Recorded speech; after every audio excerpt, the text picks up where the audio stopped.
Hi friends, welcome to our channel. Friends, మనకి 10th class అర్హతతో permanent attender level ఉద్యోగాన్ని భర్తీ చేయడానికి ఒక సూపర్ నోటిఫికేషన్ అయితే వచ్చింది. కేవలం మీరు జస్ట్ 10th పాస్ అయిన సర్టిఫికేట్ ఉంటే ఈ జాబ్స్కి మీరు అప్లికేషన్స్ పెట్టుకోవచ్చు. చాలా అంటే చాలా తక్కువ కాంపిటీషన్ అయితే ఉంటుంది. 35,000కి పైగానే సాలరీ పే చేస్తున్నారు. ఎలాంటి ఎక్స్పీరియన్స్ కూడా అవసరం లేదు. అండ్ అలాగే ఇవన్నీ కూడా పర్మనెంట్ ఉద్యోగాలే. Andhra, Telangana male and female అందరు కూడా అప్లికేషన్స్ పెట్టుకోవచ్చు. ఇంకోటి ఏంటంటే ఇక్కడ మీకు చెప్పాల్సింది మెయిన్గా ఎలాంటి అప్లికేషన్ ఫీజు కూడా లేదు. సో ఈ వీడియోలో మీకు ఈ జాబ్స్కి సంబంధించి ఫుల్ డీటెయిల్స్ అండ్ అలాగే ఎలా అప్లై చేసుకోవాలి అన్నీ కూడా క్లియర్ కట్గా చెప్తాను. సో 10th అర్హతతో పర్మనెంట్ జాబ్స్ కోసం చూస్తున్న క్యాండిడేట్స్ అందరూ కూడా ప్రతి ఒక్కరు కూడా వీడియోని లైక్ చేసి 10 మంది కూడా హెల్ప్ అవుతుంది కాబట్టి డెఫినెట్గా షేర్ చేసే ప్రయత్నం అయితే చేయండి. ఛానల్ని సబ్స్క్రైబ్ చేసుకొని బెల్ ఐకాన్ని క్లిక్ చేసి ఆల్ ప్రెస్ చేసి పెట్టుకోండి. గాయస్, ఇక్కడ నోటిఫికేషన్ డీటెయిల్స్లోకి వెళ్ళినట్లయితే గవర్నమెంట్ ఆఫ్ ఇండియా కింద పనిచేస్తున్నటువంటి కేంద్ర ప్రభుత్వ గ్రామీణ సంస్థలో ఖాళీగా ఉన్నటువంటి పర్మనెంట్ సపోర్టింగ్ స్టాఫ్కి సంబంధించి గ్రేడ్ 1 ఉద్యోగాలకి ఒక కొత్త నోటిఫికేషన్ అయితే వచ్చింది. సో ఇది మనకి లేటెస్ట్ నోటిఫికేషన్. ఈ నోటిఫికేషన్కి కంపల్సరీగా అప్లికేషన్స్ అయితే పెట్టుకొని ప్రతి ఒక్కరు, ఎందుకంటే ఫీజు అయితే లేదు. అంటే మీరు ఏ క్యాస్ట్ వల్లైనా ఈ జాబ్స్కి ఫ్రీగా అప్లికేషన్స్ పెట్టుకోవచ్చు. ఆల్ ఇండియన్ సిటిజన్స్ అందరు కూడా అప్లై చేసుకునే విధంగా అవకాశం కల్పిస్తూ ఈ యొక్క నోటిఫికేషన్ అనేది మనకి రావడం ఇది జరిగిందనమాట. అన్నీ కూడా మళ్ళీ పర్మనెంట్ ఉద్యోగాలే. ఇక్కడ మనకి క్వాలిఫికేషన్ కూడా క్లియర్గా ఇచ్చారు చూడండి. నోటిఫికేషన్లో ఎసెన్షియల్ క్వాలిఫికేషన్ అని చెప్పేసి మెట్రికులేషన్ పాస్ అని చెప్పేసి ఇచ్చారు, లేదా ఈక్వివాలెంట్ లేదా ఐటీఐ పాస్. సో మీరు ఏ క్వాలిఫికేషన్ ఉన్నా అప్లై చేయొచ్చు. మినిమం క్వాలిఫికేషన్ మాత్రం 10th పాస్ అయితే సరిపోతుంది. మీరు ఇంటర్ పాస్ అయినా, డిప్లొమా పాస్ అయినా, డిగ్రీ పాస్ అయినా, బీటెక్ చేసినా ఏదైనా పర్వాలేదు. మినిమం క్వాలిఫికేషన్ మాత్రం జస్ట్ 10th పాస్ అయితే సరిపోతుంది. సాలరీ కూడా ఇక్కడ చూడండి. ఈ యొక్క సపోర్టింగ్ స్టాఫ్ గ్రేడ్ 1కి సంబంధించి జాబ్స్కి లెవెల్ 2 ప్రకారం సాలరీ ఇస్తున్నారు. నార్మల్గా మనకి 10th క్లాస్ అర్హతతో మీరు చాలా నోటిఫికేషన్స్ గమనిస్తే లెవెల్ 1 ప్రకారం సాలరీస్ ఉంటాయి, కానీ వీటికి లెవెల్ 2 ప్రకారం సాలరీస్ అయితే ఇస్తున్నారు. అంటే మనకి అన్ని అలవెన్సెస్ కలుపుకుంటే స్టార్టింగ్లోనే మీకు 35,000 వరకు ఇన్ హ్యాండ్ సాలరీ అనేది పొందొచ్చు అనమాట. సో దీంతోపాటు ఇంకా మీకు మనకి పిఎఫ్ అండ్ ఈఎస్ఐసి ఇలా మనకి చాలా రకాల బెనిఫిట్స్ కూడా వాళ్ళు ప్రొవైడ్ చేయడం జరుగుతుంది. అప్లై చేయడానికి లాస్ట్ డేట్ మనకి May 5th వరకు అయితే టైం ఉంది, గమనించండి. సో మనకి May 5th వరకు అయితే మీరు అప్లికేషన్స్ అయితే పెట్టుకోవచ్చు. ఆఫ్లైన్ విధానంలో అప్లై చేయాలి. మనకి రీసెంట్లీగా ఎంప్లాయ్మెంట్ న్యూస్ పేపర్లోనే ఈ నోటిఫికేషన్ పబ్లిష్ చేశారు. ఆ డేట్ నుంచి మనకి 30 days టైం అనేది ఉంది. అంటే మనకి రీసెంట్లీగానే మనకి ఏదైతే ఈ యొక్క ఏప్రిల్ ఏదైతే మనకి ఫస్ట్ వీక్కి సంబంధించి ఎంప్లాయ్మెంట్ న్యూస్ పేపర్ వచ్చింది కదా, అందులోనే మనకి పబ్లిష్ చేశారు ఈ నోటిఫికేషన్. అందులోనే మీకు ఇక్కడ డీటెయిల్స్ని డౌన్లోడ్ చేసి మీకు ఎక్స్ప్లెయిన్ అయితే చేస్తున్నాను. ఈ సపోర్టింగ్ స్టాఫ్ గ్రేడ్ 1 అంటే ఏంటి అంటే మనకి MTSకి సంబంధించి డ్యూటీస్ ఏవైతే ఉంటాయో సో అలాంటి డ్యూటీసే ఇక్కడ కూడా మీరు పర్ఫామ్ చేయాల్సి అయితే ఉంటుందన్నమాట. ఏజ్ లిమిట్ విషయానికి వచ్చినట్లయితే మీకు మినిమం 18 years ఆఫ్ ఏజ్ ఉండాలి. మ్యాక్సిమం ఏజ్ ఏమో 25 years వరకు అప్లికేషన్ చేసుకోవడానికి ఛాన్స్ అనేది ఉంటుందంట. ఇక్కడ క్యాస్ట్ వారిగా కూడా గవర్నమెంట్ రూల్స్ ప్రకారం ఏజ్ రిలాక్సేషన్స్ అప్లికేబుల్ అవుతాయని చెప్పేసి నోటిఫికేషన్లో మెన్షన్ చేస్తున్నారు.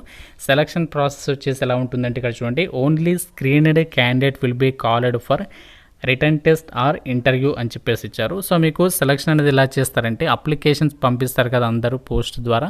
సో అప్లికేషన్స్ వచ్చిన తర్వాత అప్లికేషన్స్ని ఏం చేస్తారంటే షార్ట్ లిస్ట్ చేస్తారు ఫస్ట్. సో షార్ట్ లిస్ట్ చేసిన తర్వాత అందులో వాళ్ళకి ఫర్దర్గా ఏంటంటే మీకు ఇంటర్వ్యూ కానీ రిటర్న్ టెస్ట్ కానీ కండక్ట్ చేసేసి ఈ జాబ్స్కి సంబంధించి అయితే సెలక్షన్ చేస్తారు. అయితే ఈ జాబ్స్కి సంబంధించి ఎందుకు తక్కువ కాంపిటీషన్ అనేది ఉంటుంది, సో కాంపిటీషన్ ఎందుకు తక్కువగా ఉంటుంది అని చెప్పేసి చూస్తే ఇక్కడ మనకి చాలామంది ఆఫ్లైన్ అప్లికేషన్ ప్రాసెస్ కాబట్టి సో ఎక్కువ మంది ఇంట్రెస్ట్ అనేది చూపించారు. ఆన్లైన్ అయితే అందరు కూడా ఈజీ కాబట్టి చేసేస్తారు. ఆఫ్లైన్ కాబట్టి కొంచెం ప్రాసెస్ ఉంటుంది. అంటే లైక్ మనకి పోస్ట్ ఆఫీస్కి వెళ్ళాలి, అప్లికేషన్ ఫిల్ చేయాలి, అక్కడ ఫిల్ చేసి వాళ్ళకి ఇవ్వాలి. అదంతా కూడా కొందరికి తెలియదు. ఇంకొందరు ఏంటంటే ఇదంతా కూడా టైం వేస్ట్ వ్యవహారాలని చెప్పేసి సో కొందరు అప్లికేషన్స్ పెట్టారు. సో ఇలాంటి వారి వల్ల ఏంటంటే అప్లికేషన్స్ అనేవి ఎక్కువ వెళ్ళవు. సో కాంపిటీషన్ అనేది తక్కువగా ఉంటుంది. కాబట్టి మీరు కనుక 10th క్లాస్ అర్హతతో సో గవర్నమెంట్ జాబ్స్ గురించి కనుక వెయిట్ చేస్తున్నట్లయితే మాత్రం ఫీజు కూడా లేదు. ఇక్కడ మీరు ఎలాంటి నష్టపోవాల్సినటువంటి పనే లేదు. జస్ట్ అప్లికేషన్ పెట్టడానికి టైం మాత్రమే అవుతుంది.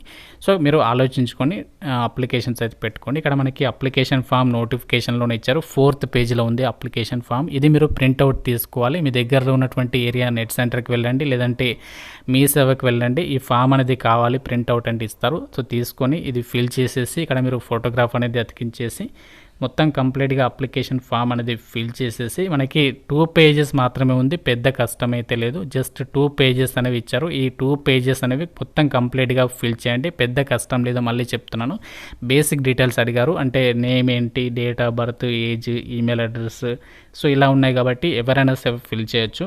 సో మీకు అందుకే చెప్పడం లేదు అంత డీటెయిల్గా. సో అప్లికేషన్ ఫామ్ అయితే ఫిల్ చేస్తారు కదా. సో చేసేసిన తర్వాత ఏం చేయాలంటే అప్లికేషన్ ఫామ్కి మీ యొక్క ఎడ్యుకేషనల్ జిరాక్స్ కాపీస్ అన్నీ కూడా అటాచ్ చేయాల్సి ఉంటుంది.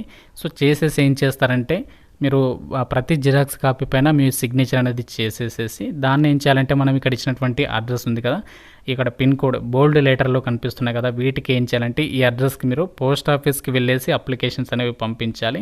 స్పీడ్ పోస్ట్ రిజిస్టర్డ్ పోస్ట్ అయితే చేసేసండి, రీచ్ అవుతుంది. మనకి ఇంకా చాలా టైం ఉంది కాబట్టి కొంచెం జాగ్రత్తగా అన్నీ కూడా క్లియర్గా చదువుకొని ఎలాంటి మిస్టేక్స్ లేకుండా అప్లికేషన్స్ అనేవి పెట్టుకోండి. ఇదే నోటిఫికేషన్లో మనకి ఏంటి అంటే స్టెనోగ్రాఫర్స్ గ్రేడ్ 3కి సంబంధించి జాబ్ కూడా ఉంది. ఈ వీటికి వచ్చేసి ఏంటంటే ఇంటర్మీడియట్ అనేది పాస్ అవ్వాలి, దాంతోపాటు స్టెనోగ్రఫీ స్కిల్స్ ఉంటే సరిపోతుంది. లెవెల్ 4 ప్రకారం సాలరీ పే చేస్తారు. డ్రైవర్కి సంబంధించి ట్రాక్టర్ డ్రైవర్కి సంబంధించి జాబ్ ఉంది.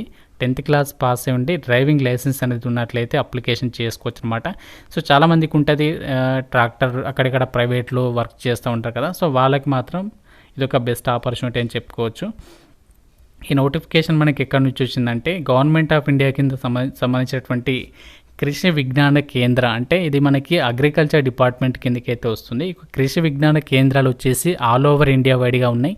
మన తెలంగాణలో ఉన్నాయి అండ్ అలాగే ఆంధ్రప్రదేశ్లో కూడా ఉన్నాయి. మీకు డౌట్ ఉంటే కృషి విజ్ఞాన కేంద్రాస్ అని ఆ ఏపీ తెలంగాణ కొట్టండి, మీకు లిస్ట్ వస్తుంది. సో మీరు చెక్ చేసుకోవచ్చు. అందులో ఇక్కడ వేకెన్సీస్ చూడండి, మనకి సపోర్టింగ్ స్టాఫ్కి ఉన్నాయి, మిగతావన్నీ కూడా సింగిల్ డిజిట్ వేకెన్సీస్ అయితే ఉన్నాయి. సో అన్నీ కూడా ఇక్కడ మనకి పర్మనెంట్ జాబ్స్, ఇవన్నీ కూడా ఎటువంటి కాంట్రాక్ట్ జాబ్స్ అయితే కాదు, పర్మనెంట్ జాబ్సే. మీరు అఫీషియల్ వెబ్సైట్ ఇక్కడ ఇచ్చారు చూడండి బ్లూ కలర్లో, సో ఆ లింక్ పైన క్లిక్ చేసి కూడా మీరు అన్ని డీటెయిల్స్ అనేవి చెక్ చేసుకోవచ్చు. ఫ్రెండ్స్, ఇది మనకి కృషి విజ్ఞాన కేంద్ర నుంచి రిలీజ్ అయినటువంటి పర్మనెంట్ ఉద్యోగాలకి సంబంధించినటువంటి జాబ్ నోటిఫికేషన్ డీటెయిల్స్. సో మాకు తక్కువ కాంపిటీషన్తో సెంట్రల్ గవర్నమెంట్ జాబ్ కావాలి, అది కూడా 10th క్లాస్ అర్హతతో అనుకుంటే మాత్రం సో ఎట్టి పరిస్థితుల్లో వదులుకోవద్దు. జస్ట్ ఒక అప్లికేషన్ పడేసేయండి. షార్ట్ లిస్ట్ అయినట్లయితే మీకు రిటర్న్ టెస్ట్కి పిలుస్తారు. రిటర్న్ ఎగ్జామినేషన్ కూడా కష్టం ఏమి ఉండదు. నార్మల్గా మనకి జనరల్ ఇంగ్లీష్, క్వాంట్, రీజనింగ్, ఏదైతే జనరల్ అవేర్నెస్ టాపిక్స్ ఉంటాయో వీటి మీద మనకి 100 మార్క్స్కి సంబంధించి ఎగ్జామ్ ఒకటే కండక్ట్ చేసేసి రిక్రూట్మెంట్కి సెలెక్షన్ చేస్తారు. కాబట్టి సో మీరు కొంచెం కష్టపడి గవర్నమెంట్ జాబ్ కావాలంటే మాత్రం ఇదే మనకి ఒక అవకాశం అని చెప్పుకోవచ్చు. సో మీకు ఫస్ట్ పోస్టింగ్ మనకి ఇక్కడ ఇస్తారు. ఇక్కడ ఏదైతే మనకి ఇప్పుడు వచ్చినటువంటి నోటిఫికేషన్ ఉందో లొకేషన్, సో ఇక్కడ ఫస్ట్ పేజ్లో ఇచ్చారు చూడండి, ఈ యొక్క లొకేషన్లో మీకు పోస్టింగ్ ఇస్తారు. అదర్ స్టేట్లోనే వెళ్ళాలి. సో తర్వాత మనము ఆల్ ఇండియా ట్రాన్స్ఫర్స్ చేసుకోవచ్చు. మీకు డౌట్ ఉంటే, నమ్మకం లేకపోతే నా పైన, మీరు డైరెక్ట్గా కృషి విజ్ఞాన కేంద్రాలు ఎక్కడెక్కడ ఉన్నాయో సెర్చ్ చేసుకోండి, మనము ట్రాన్స్ఫర్స్ అయితే పెట్టుకోవచ్చు. సో నేనేదో అబద్ధాలు అయితే చెప్పడం లేదు, మీకు నిజామే. డైరెక్ట్గా మీరు గూగుల్లోకి వెళ్ళేసి చెక్ చేసుకోండి, అప్పుడు మాత్రమే నమ్మండి. సో ఇంత మంచి ఆపర్చునిటీ మీకు మళ్ళీ రాకపోవచ్చు. ఫీజు అయితే లేదు, ఇక్కడ మీరు ఎలాంటి నష్టపోవాల్సినటువంటి పని అయితే లేదు. జస్ట్ ఒక అప్లికేషన్ పెట్టండి, షార్ట్ లిస్ట్ అయిన వాళ్ళకి ఈమెయిల్ అయితే చేస్తారు ఎగ్జామ్కి రమ్మని. సో మీరు ఇంటర్వ్యూకి కానీ ఎగ్జామ్కి కానీ వెళ్ళొచ్చు అనమాట. ఇంకా మీకు నోటిఫికేషన్ రిలేటెడ్గా ఏదైనా డౌట్ ఉన్నా నాకు కామెంట్ రూపంలో అడగండి. అప్లికేషన్ ప్రాసెస్ అర్థమైంది కదా, పోస్ట్ ఆఫీస్కి వెళ్ళేసి అప్లికేషన్ ఫామ్ ఫిల్ చేసి అక్కడ పంపించాల్సి ఉంటుంది. సో ఇది క్లియర్, అన్ని డౌట్స్ అయితే క్లియర్ అయ్యాయి అనుకుంటున్నాను. సో ఇది మనకి ఒక జాబ్ అప్డేట్, గ్రామీణ కృషి విజ్ఞాన కేంద్రకి సంబంధించినటువంటి జాబ్ అప్డేట్ ఇది. ప్రతి ఒక్క కూడా వీడియోని లైక్ చేసి మీ ఫ్రెండ్స్కి అయితే షేర్ చేయండి. Thank you so much guys.